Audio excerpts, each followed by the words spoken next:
അല്ല സുനിൽ, ഇപ്പോൾ നമ്മൾ പെട്ടെന്ന് ഈ സീനിയർ ലീഡേഴ്സിനെ കാണുന്നുണ്ടല്ലോ. ഇപ്പോൾ വി.ഡി. സതീശനാണെങ്കിൽ രമേശ് ചെന്നിത്തല എന്തായാലും ഒരു പോർട്ട്ഫോളിയോ, പ്രധാനപ്പെട്ട പോർട്ട്ഫോളിയോ ആയിട്ടുണ്ടാവും. രമേശാണ് മുഖ്യമന്ത്രിയെങ്കിൽ വി.ഡി. സതീശന് ഒരു പ്രധാനപ്പെട്ട പോർട്ട്ഫോളിയോ ഉണ്ടാവും. ഇനി കെ.സി. വേണുഗോപാലാണെങ്കിൽ ഇവർ രണ്ടുപേരും ഉണ്ടാകുമല്ലോ. അതുകൂടി ചേർത്തിട്ടാണോ ഈ പറയുന്ന രമേശ് ചെന്നിത്തല? ഞാൻ കെ.സി. വേണുഗോപാലാണ് എന്ന് വിചാരിക്കുക. അങ്ങനെയാണെങ്കിൽ കെ.സി. വേണുഗോപാൽ, രമേശ് ചെന്നിത്തല, വി.ഡി. സതീശൻ, പിന്നെ ഉള്ളതാരാണ്? Thiruvanchoor K Muraleedharan, P C. വിഷ്ണുനാഥ്, തിരുവഞ്ചൂർ രാധാകൃഷ്ണൻ. ഈ ഇത്രയും വരെ എണ്ണി നോക്കിയിട്ട് ഈ സമവാക്യം ഒന്ന് പറയാമോ? അങ്ങനെയാണെങ്കിൽ ഇതിൽ നിന്ന് എക്സിറ്റ് ആവാൻ പോകുന്ന, അല്ല പുറത്തു പോകാൻ പോകുന്ന ആരായിരിക്കും? നിഷാദ്, അതുകൊണ്ടാണ് ഞാൻ ഈ ചർച്ച തുടങ്ങിയപ്പോൾ തന്നെ ഒരു കാര്യം പറഞ്ഞാണ് ആരംഭിച്ചത്. മന്ത്രി ചർച്ചകളിലേക്ക് നമ്മൾ കടക്കുന്നതിന് മുമ്പ് തന്നെ ആരായിരിക്കും മുഖ്യമന്ത്രി എന്നൊരു ചോദ്യത്തിന് ഉത്തരം കിട്ടിയതിന് ശേഷം മാത്രമേ കൂടുതൽ ചർച്ചകളിലേക്ക് പോകാൻ കഴിയൂ. കാരണം അതൊരു പ്രധാനപ്പെട്ട കാര്യമാണ്. മുഖ്യമന്ത്രി ആരാണ് എന്നതിനെ ആശ്രയിച്ചായിരിക്കും മന്ത്രിസഭയിലെ മറ്റംഗങ്ങളുടെ കാര്യത്തിൽ ഒരു അവസാന തീരുമാനത്തിലേക്ക് എത്താൻ കഴിയുക. അത്തരം ചില സമവാക്യങ്ങൾ രൂപപ്പെട്ട് വരേണ്ടതുണ്ട്. ഇപ്പോൾ ചില ചോദ്യങ്ങൾ കൂടി ബാക്കി നിൽക്കുന്നുണ്ട്. അതായത് കെ.സി. വേണുഗോപാൽ മുഖ്യമന്ത്രി പദത്തിലേക്ക് വന്നാൽ വി.ഡി. സതീശൻ മന്ത്രിസഭയുടെ ഭാഗമാകുമോ എന്നതാണ് ഒരു ചോദ്യം. ചില കേന്ദ്രങ്ങളിൽ നിന്ന് കിട്ടുന്ന വിവരം അനുസരിച്ചാണെങ്കിൽ അങ്ങനെയാണെങ്കിൽ മന്ത്രിസഭയുടെ ഒപ്പം നിൽക്കാനില്ല എന്ന് സതീശൻ നിലപാടെടുത്തേക്കുമെന്നൊക്കെ അദ്ദേഹവുമായി ചേർന്ന് നിൽക്കുന്ന, അദ്ദേഹത്തെ ഉദ്ധരിച്ചുകൊണ്ടല്ല ഞാൻ പറയുന്നത്, അദ്ദേഹവുമായി ബന്ധപ്പെട്ട ചില കേന്ദ്രങ്ങളൊക്കെ പറയുന്നുണ്ട്. അതൊരു വലിയ പ്രതിസന്ധിയിലേക്ക് കാര്യങ്ങൾ പോകും. ഇനിയിപ്പോൾ ആര് മുഖ്യമന്ത്രി ആയാലും രമേശ് ചെന്നിത്തല ഈ മന്ത്രിസഭയിൽ ഏറ്റവും പ്രധാനപ്പെട്ട ഒരു പോസ്റ്റിലേക്ക് വരും എന്ന കാര്യം ഉറപ്പാണ്. അങ്ങനെ കണക്ക് കൂട്ടുമ്പോൾ സാമുദായിക സമവാക്യങ്ങളുണ്ട്, ഈ പ്രാദേശിക സമവാക്യങ്ങളുണ്ട്. അതായത് ഒരു ജില്ലയിൽ നിന്ന് 2 മന്ത്രിമാർ 3 മന്ത്രിമാരിലൊക്കെ കൂടുതലായി കഴിഞ്ഞാൽ മറ്റ് ചില മേഖലകളെ പൂർണ്ണമായും അവഗണിക്കപ്പെടുന്ന സാഹചര്യം ഉണ്ടാകും. അതുകൊണ്ട് ഈ സാമുദായിക സമവാക്യം മാത്രമല്ല, ഈ ഗ്രൂപ്പ് സമവാക്യങ്ങളുണ്ട്. ഒപ്പം ഈ പറഞ്ഞ പോലെ ഞാനീ പറഞ്ഞ പ്രാദേശിക സമവാക്യങ്ങളുണ്ട്. ഇതൊക്കെ കൂടി പരിഗണിച്ചുകൊണ്ട് മാത്രമേ ഒരു അവസാനഘട്ട തീരുമാനത്തിലേക്ക് എത്തൂ. പക്ഷേ അതിനപ്പുറത്തേക്ക് ഒരുപക്ഷെ മന്ത്രിസഭയിലേക്ക് വരാൻ സാധ്യതയുള്ള കുറച്ച് ആളുകളുടെ പേരുകൾ മാത്രമാണ് നമ്മളിപ്പോൾ സൂചിപ്പിക്കുന്നതും ചർച്ച ചെയ്യുന്നതുമൊക്കെ. അത് കോൺഗ്രസ് രാഷ്ട്രീയത്തിലും ഇങ്ങനെ ചർച്ച ചെയ്തുകൊണ്ടിരിക്കുന്ന പേരുകളാണ്. അതിനൊപ്പം നമ്മൾ പറയാതെ പോലെ ഇപ്പോൾ സംസാരിച്ചു കഴിഞ്ഞു. ഇപ്പോൾ വനിതകൾ, ഒരു വനിതയായിരിക്കുമോ മന്ത്രിസഭയിൽ ഉണ്ടാകുമോ, അതേ ഒന്നിൽ കൂടുതൽ ആളുകൾ ഉണ്ടാകുമോ എന്നൊരു ചോദ്യമുണ്ട്. ഷാനിമോൾ ഉസ്മാൻ ഉണ്ട്, ഉമാ തോമസ് ഉണ്ട്, തുളസി ഉണ്ട്, ബിന്ദു കൃഷ്ണയുണ്ട്. അങ്ങനെ നിരവധി സ്ത്രീകൾ കോൺഗ്രസിൽ നിന്ന് മത്സരിച്ച് വിജയിച്ച്, രമ്യ ഹരിദാസ് ഉണ്ട്. അങ്ങനെ നിരവധി ആളുകളുണ്ട്. അവർ അതാണ് ഈ തവണത്തെ എനിക്ക് തോന്നുന്നു കോൺഗ്രസിൻ്റെ MLA പട്ടികയുടെ ഒരു പ്രത്യേകത തന്നെ. സ്ത്രീകളുടെ എണ്ണത്തിൽ വലിയ വർധനവ് ഈ തവണ ഉണ്ടായിട്ടുണ്ട്. അതുകൊണ്ട് പരിഗണിക്കപ്പെടേണ്ടതായ പേരുകൾ പലതുണ്ട്. അപ്പോൾ വനിതാ മന്ത്രി ആരായിരിക്കുമെന്ന് പരിഗണിക്കുമ്പോഴും അവിടെയും ചില സാമുദായിക സമവാക്യങ്ങളുണ്ട്. അപ്പോൾ ടി സിദ്ദിഖ് മന്ത്രിസഭയിലുണ്ടെങ്കിൽ ഷാനിമോൾ ഉസ്മാനെ ആ മന്ത്രിസഭയിൽ എടുക്കാനുള്ള സാധ്യതയില്ല. അത്തരം ചില കാര്യങ്ങളുണ്ട്. അത്തരം കാര്യങ്ങൾ കൂടി പരിഗണിക്കപ്പെട്ടുകൊണ്ടായിരിക്കും ചിലപ്പോൾ ഈ മന്ത്രിസഭാ രൂപീകരണം ഉണ്ടാവുക എന്ന കാര്യം ഉറപ്പാണ്. പിന്നെ ഈ 11 ജയിച്ചവരിലെ ഏറ്റവും സീനിയർ നേതാവാണ് എന്ന് മാത്രമല്ല വളരെ അടുപ്പമുള്ള ഒരാൾ കൂടിയാണ്.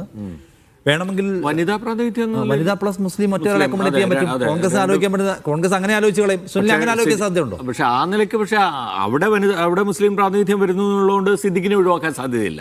സിദ്ദിഖിന് വയനാട്ടിൽ നിന്നുള്ള റെപ്രസെന്റേഷൻ കൊടുക്കണം, സീനിയർ കോൺഗ്രസ് നേതാവ് എന്നുള്ള റെപ്രസെന്റേഷൻ കൊടുക്കണം. ശരി, അപ്പോൾ സിദ്ദിഖ് വന്നാൽ ഷാനിമോൾ ഉസ്മാന്റെ കാര്യം തുലാസലാവുന്നതാണ്. അതെ. അപ്പോൾ പിന്നെ പരിഗണിക്കപ്പെടുന്ന വനിതാ നേതാവ് ആരായിരിക്കും സുനിൽ? അങ്ങനെയാണെങ്കിൽ ഷാനിമോൾ മാറ്റി നിർത്തിയ പിന്നെ ബിന്ദു കൃഷ്ണ പരിഗണിക്കാനുള്ള സാധ്യത പൂർണ്ണമായും തള്ളിക്കളയണ്ട. അതുപോലെ സീനിയറായ ആളാണ് തുളസി.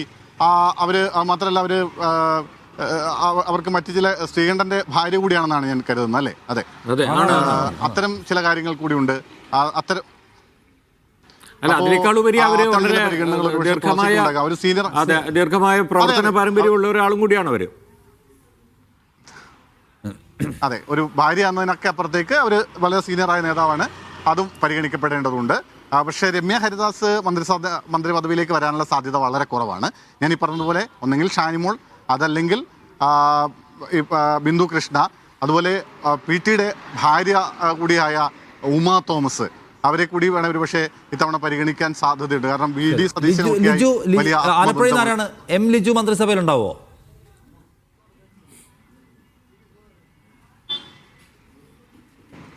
ആലപ്പുഴയുടെ കാര്യം സംസാരിക്കുമ്പോൾ നമുക്ക് ഞാൻ നേരത്തെ സൂചിപ്പിച്ച കാര്യങ്ങൾ കൂടി ഇതിനൊപ്പം ചേർത്ത് വായിക്കണം. അതായത് ഷാനിമോൾ അവിടെ നിന്ന് വരുന്നുണ്ടെങ്കിൽ സ്വാഭാവികമായും ലിജുവിനെ പരിഗണിക്കാനുള്ള സാധ്യത കുറവാണ്. കാരണം ലിജു ഇതിപ്പോൾ ആദ്യമായിട്ടാണ് ഇത്തരം ഒരു പദവിയിലേക്ക് വരുന്നത്. അതുകൊണ്ട് നേരത്തെ ഉണ്ടായിരുന്ന ഒരു പ്രവർത്തന പരിചയം ഇല്ലാത്തതിൻ്റെ പ്രശ്നം ലിജുവിനെ ബാധിക്കാൻ സാധ്യതയുണ്ട്. പക്ഷേ അവിടെ ജി സുധാകരൻ എന്ന് പറഞ്ഞ ഒരാൾ നിൽക്കുന്നുണ്ട്. ജി സുധാകരൻ ചോദ്യം ഇന്നലെ തന്നെ കോൺഗ്രസിൻ്റെ ചില ജി സുധാകരന് ഇന്നലെ തന്നെ കോൺഗ്രസിലെ ചില പ്രധാനപ്പെട്ട നേതാക്കൾ അത്തരം കാര്യങ്ങൾ പ്രവർത്തനപരിചയത്തിന്റെ കാര്യം ചോദിക്കുകയാണെങ്കിൽ വി ഡി സതീശനുണ്ടോ? ഇതുവരെ മന്ത്രി പോലും ആയിട്ടില്ലല്ലോ. അദ്ദേഹം മുഖ്യമന്ത്രി ക്ലെയിമിൽ നിൽക്കല്ലേ. എം ലിജു ഏറ്റവും എനിക്ക് തോന്നുന്നു ഡിസേർവിംഗ് ആയിട്ടുള്ള ആളാണ്.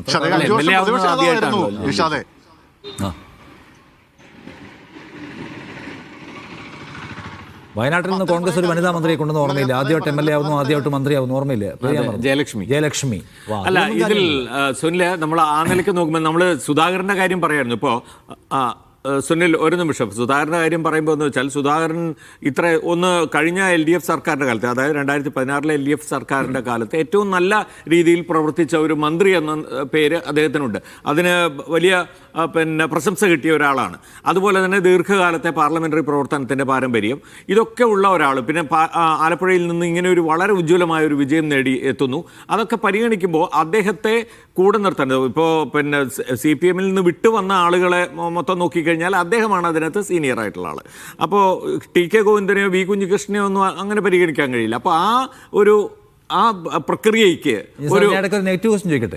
അതായത് TK ഗോവിന്ദനും ജയിച്ചു, പയ്യന്നൂരിൽ കുഞ്ഞികൃഷ്ണൻ ജയിച്ചു, ജി സുധാകരൻ ജയിച്ചു, അങ്ങനെ ഇറങ്ങി വന്ന റിബൽസ് എല്ലാം ജയിച്ചു. അതുകൊണ്ട് തന്നെ സുധാകരൻ്റേത് മാത്രമായ ഒരു സവിശേഷത ഇളക്കം കുറഞ്ഞോ? അല്ല, അങ്ങനെയല്ല ഞാൻ പറയുന്നത്. ആ ഒരു ട്രെൻഡിന് നൽകുന്ന ഒരു റിവാർഡ് എന്ന നിലയിൽ ഒരുപക്ഷെ സുധാകരനെയല്ലേ പരിഗണിക്കാൻ സാധ്യത എന്നാണ് ഞാൻ ചോദിക്കുന്നത്. കാരണം അല്ല, അങ്ങനെ അത് കോൺഗ്രസ് അതിന് തയ്യാറാവുന്നുള്ള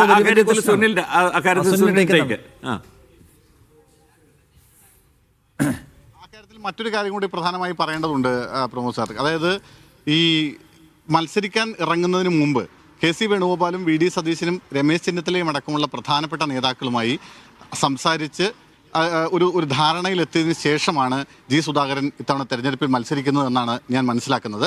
അത് ഏറ്റവും അടുത്ത അദ്ദേഹവുമായി ബന്ധമുള്ള ആളുകൾ നേരത്തെ തന്നെ ഈ തെരഞ്ഞെടുപ്പിൽ മത്സരിക്കുന്ന ഘട്ടത്തിൽ തന്നെ പറഞ്ഞ കാര്യമാണ്.